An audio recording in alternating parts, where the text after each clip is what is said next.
Na verdade, tem dois projetos. É um que defende a vida, né? E o outro, a morte.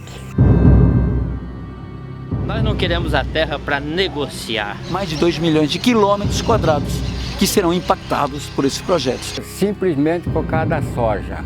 Será que esse rio comporta uma hidrovia? O que vai acontecer com esses municípios que dependem da pesca? E o nosso Pantanal vai para onde? A história de exploradores começa com exploração, né?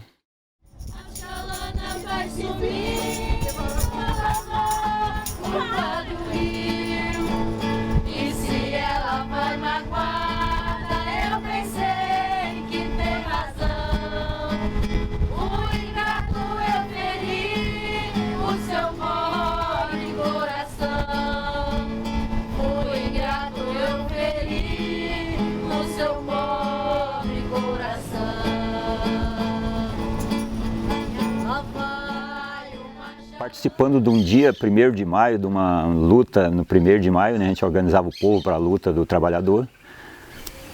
Eu estava na catedral como sacerdote e o pessoal resolveu fazer uma igreja na periferia.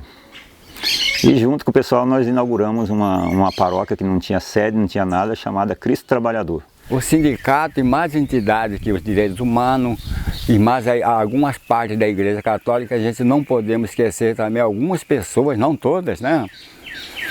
Não, agora nós temos que ir atrás de terra. Logo depois nós organizamos em Cáceres a vinda do MST, né? É um movimento que está presente na vida das pessoas que estão praticamente excluídas da sociedade, né? E ele traz com ele essa concepção de que a vida é mais importante. Aí a pouco troca o bispo, né? Vem um bispo de fora dizendo que não servia mais esse tipo de trabalho para a igreja. Que ele queria trocar tudo, né? E que eu voltaria a ser o padre que a igreja queria. Aí foram 18 reuniões com esse bispo. No final ele falou para mim, olha, você escolhe, né? Ou o meio popular ou o meio social, ou a igreja. Aí eu falei, olha, eu não queria escolher não, mas se tiver que escolher eu fico com o meio social, né?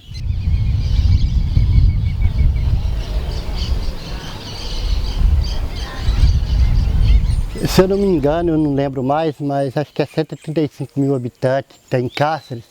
80% da cidade vive do rio, 80%. E acabando com o rio igual está acabando, né? Como que vai ser a sobrevivência deste povo?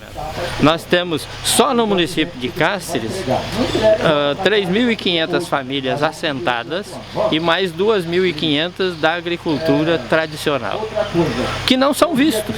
Essa política macroeconômica baseada no mega agronegócio, ou seja, a monocultura extensiva, de fato não fazem parte da agenda das pessoas, das populações, dos povos da nossa região.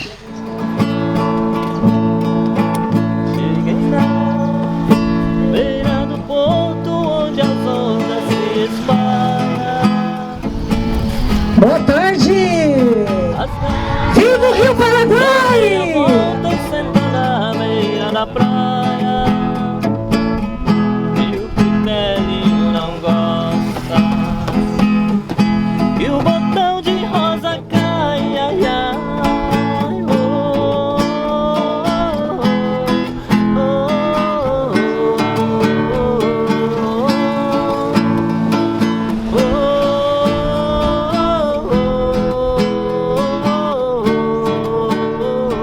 A hidrovia está atraindo o plantador de soja. Ele está sendo chamado, até pela prefeitura de Cáceres, por exemplo, porque a terra aqui é mais barata, porque o frete vai ser mais barato. É lógico que a gente não está falando dessa hidrovia, né, que nós temos há 400 anos, ou pelo menos há 200 e tantos anos, né, em Cáceres, oficialmente, das chalanas, né, que faz um trabalho e nós consideramos um trabalho muito pouco impactante, né? Hoje, por exemplo, um barquinho impacta mais o rio do que uma chalana.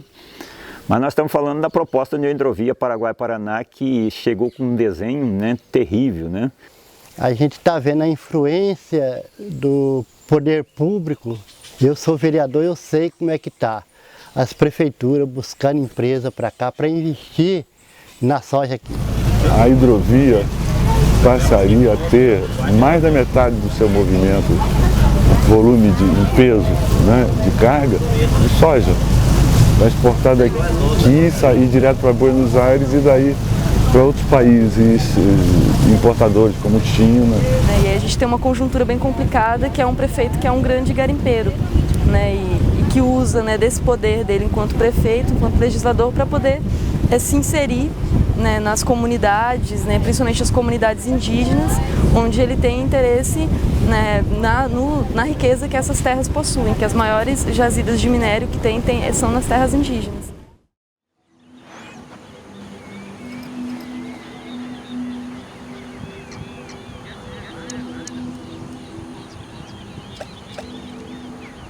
O Brasil tem 30 milhões de hectares de soja, 30 milhões de campos de futebol, mais ou menos, né? Só de soja é a maior cultura que existe no Brasil. 15 anos, 10 anos atrás a gente não via falar de soja, eu via falar de soja, sabe, não, mais para a região aqui do Mato Grosso do Sul, Paraná, Santa Catarina, que eles produziam soja, mas eu não esperava que ia chegar esse tanto aqui no nosso Mato Grosso, inclusive aqui no nosso Pantanal, no lugar que não dá para eles colocar o gado, vão plantar soja. E o que vai significar isso? Que lucro que nós vamos ter?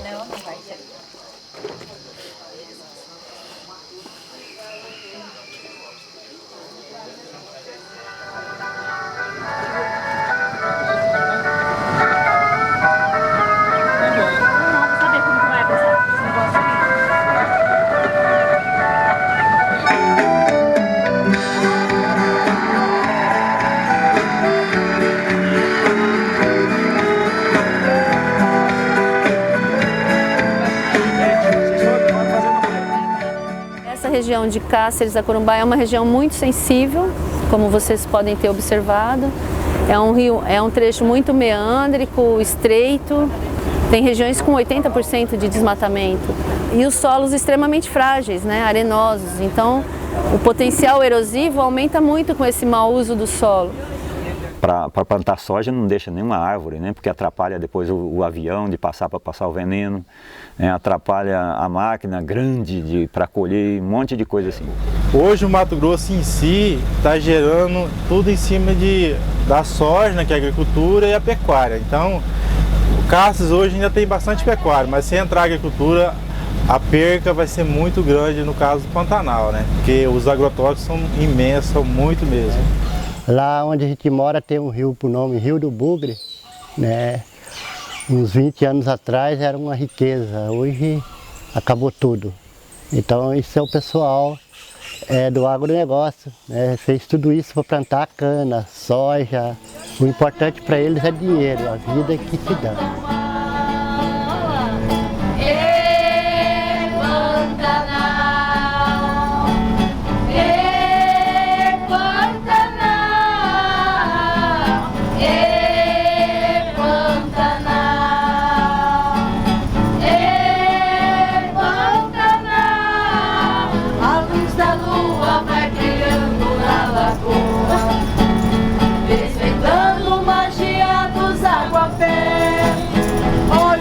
Bichos ficam sendo iluminados, não vê a seca na lagoa Jacaré. Atualmente a gente tem 44 hidrelétricas funcionando na bacia do Alto Paraguai, formadora do Pantanal, e estão previstos mais 110. Hoje você liga a televisão, está falando lá do São Paulo, da seca do São Paulo, da falta d'água no São Paulo, mas aqui também está caminhando para isso. Né? Então, às vezes, estão preocupados para recuperar a água lá, e por que não cuida dessa?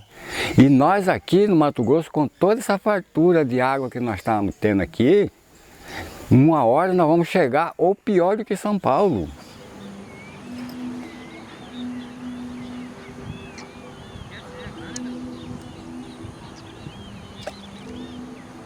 Hoje, atualmente no mundo, o capital, né, que esse mundo globalizado está acabando com pessoas tentando trazer hidrovia, tentando trazer as hidrelétricas. Eles acham que nós precisamos disso. Não, não precisa disso não.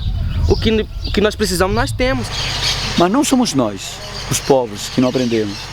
Os povos sabem claramente o que eles querem. São aquelas corporações transnacionais que são as beneficiárias desses megaprojetos com megadanos, que vão obter benefícios financeiros com esse processo de financiamento. E também são corresponsáveis os governos que nós colocamos na administração da coisa pública, que se associam a essas mega empresas. Por quê? Essa grande pergunta.